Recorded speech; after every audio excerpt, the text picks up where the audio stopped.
Good afternoon, ladies and gentlemen.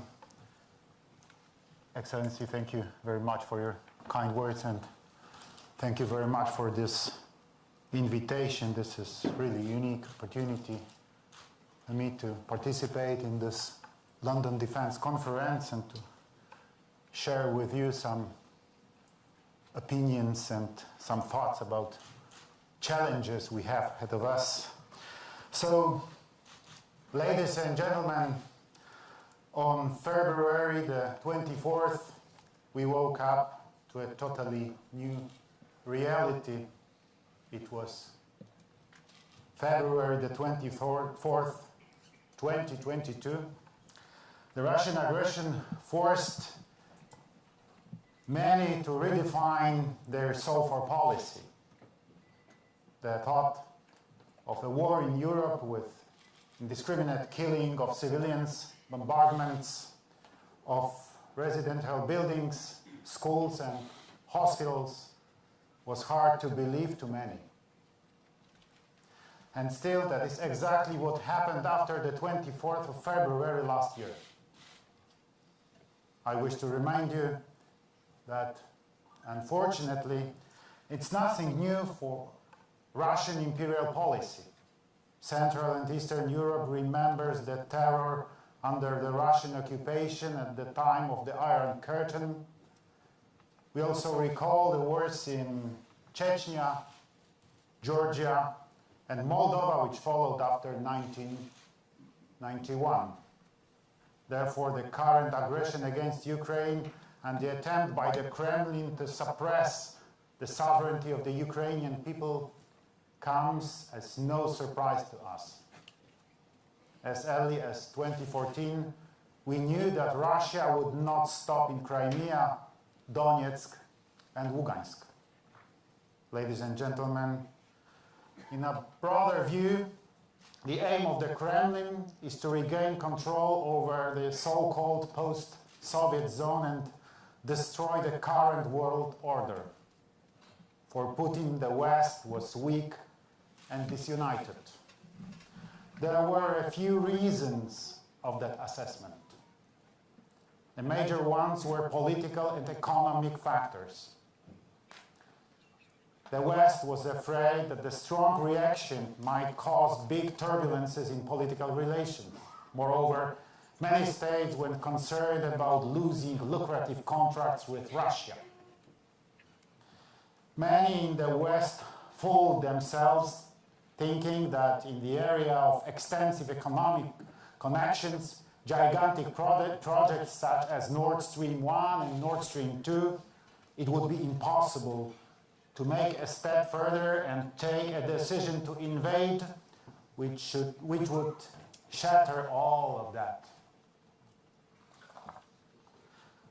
Meanwhile, Russia was testing for decades how far it could go using its various forms of aggression and how much the West would allow it to do. Ladies and gentlemen, expansion. Expansion, that is exactly the priority of the Russian policy. An attempt to subdue others by means of blackmail, conquest, force, and terror. The Kremlin is ready to pursue that goal no matter what the cost. For those who still have doubts if Russia stops in Ukraine, let me remind the words of the former Russian President Medvedev, who said clearly, "The aim of the war in Ukraine is to undermine the current world order, built after the Second World War, and establish the new one," he has said. I have no doubt that this new world order would be against the values that are of importance to us. It would be based on aggression, fear, and total control.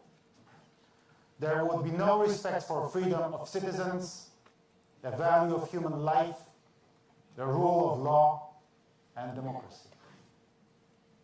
Ladies and gentlemen, we must redefine, once again, the so-far perception of threats. This moment is especially crucial for Europe, which has to stand up to the biggest challenge since the Second World War. We must be united in showing that we do not accept an aggression in the 21st century. We have to stress loud and clear that we do not agree to the violation of international law, which we had established based on our shared values of freedom, equality, sovereignty, and independence of nations. Let us also bear in mind that today's conflict in Europe has a much broader dimension. Russian aggression has global consequences. It's proved by the crisis Russia has caused the energy and food ones. They affect Asia, Africa, and the Middle East alike.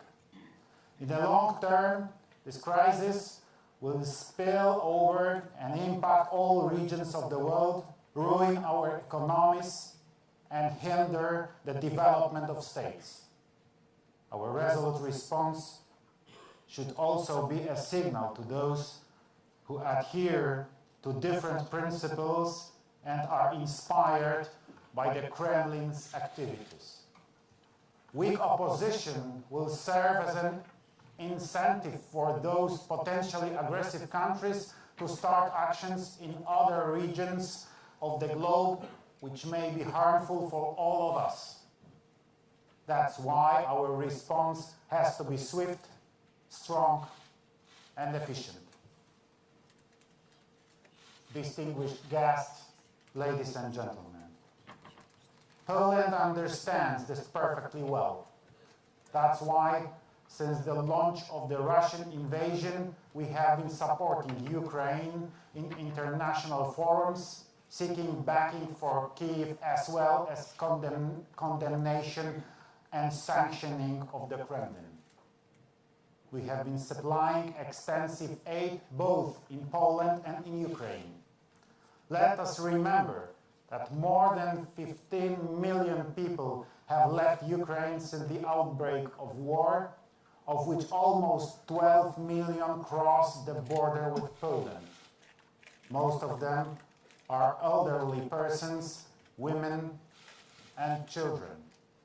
They found shelter in Polish homes, welcomed by Polish families, and not in refugee camps.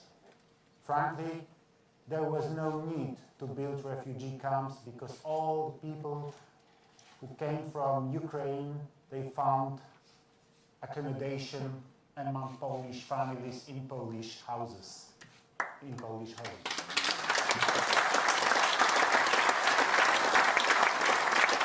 Thank you.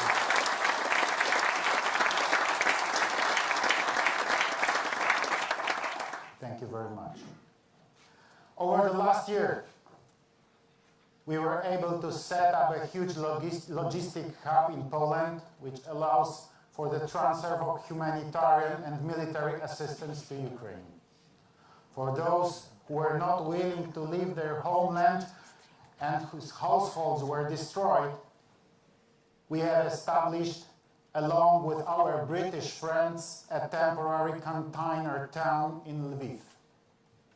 However, as I said before, we are not going to bring the hostilities to an end by means of political and humanitarian support only. Hence, Poland is one of the biggest suppliers of military equipment for the fighting Ukrainians. Up until now, we have provided over 300 battle tanks, hundreds of infantry fighting vehicles, artillery systems, mortars, and anti-aircraft capabilities.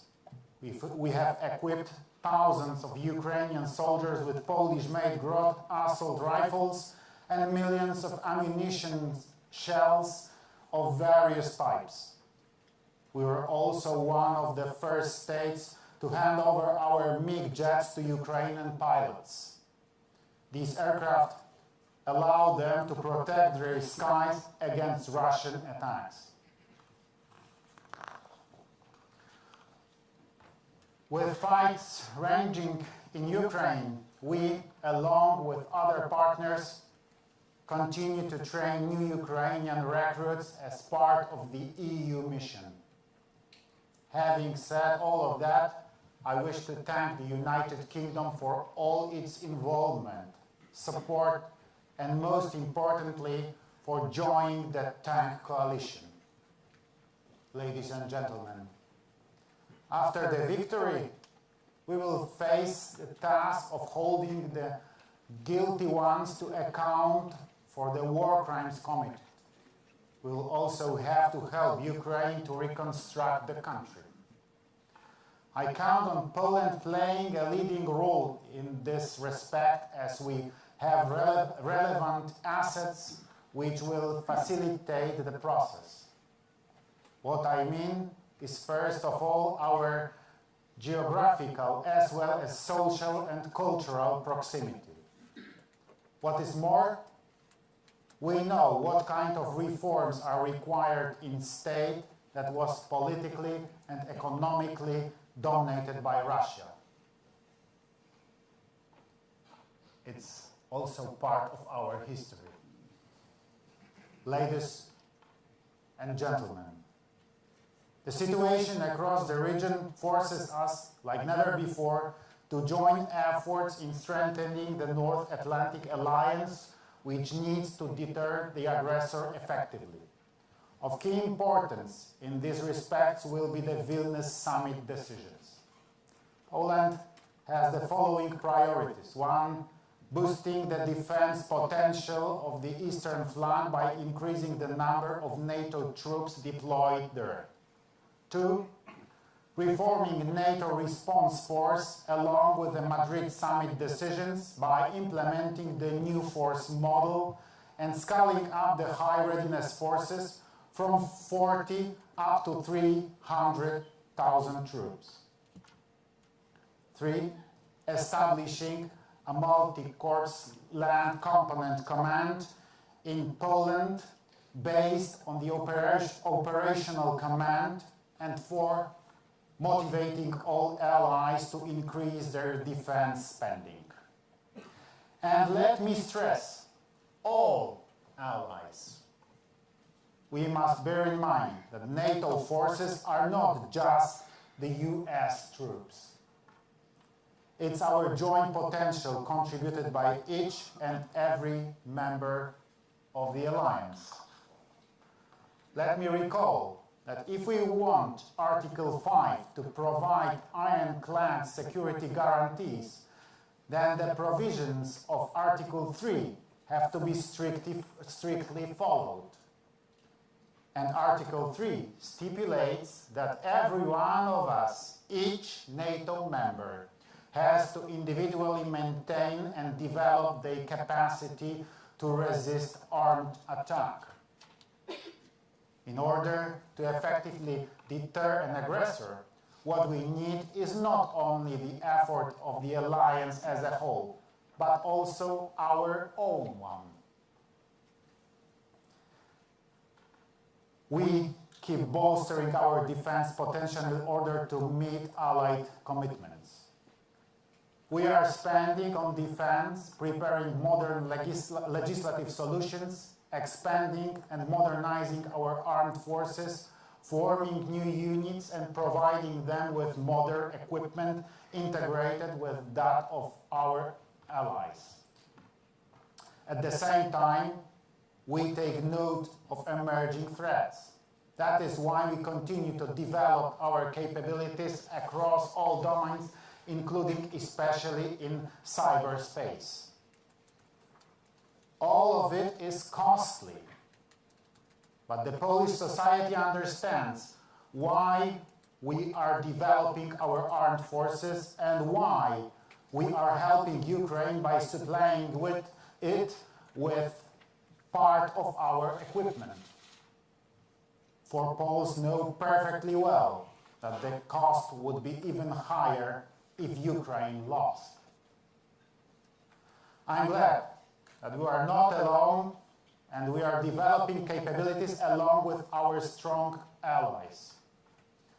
Polish-British military cooperation is historically important and it goes decades back.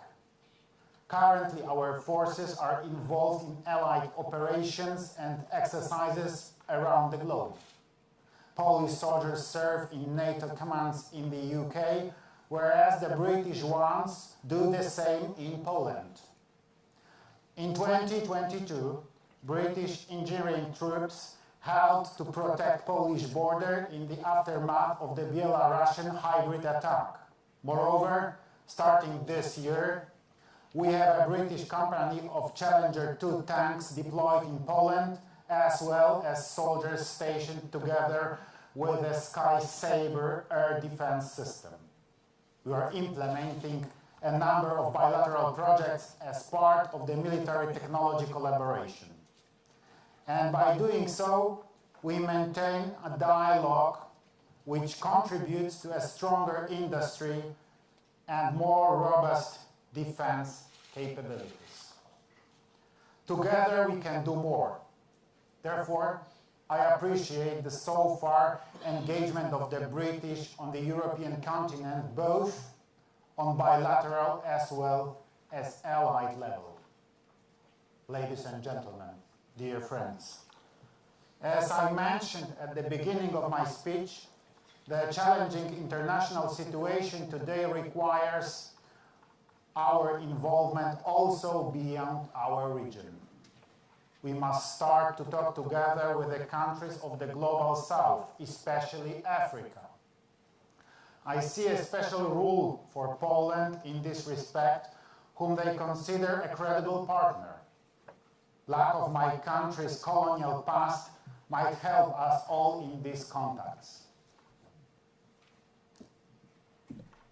Distinguished guests, ladies and gentlemen, in order to restore the global order based on our shared rules of equality, respect, and sovereignty with respect for international law, we must respond to aggression in the united way and discourage anyone willing to try and change the world by force.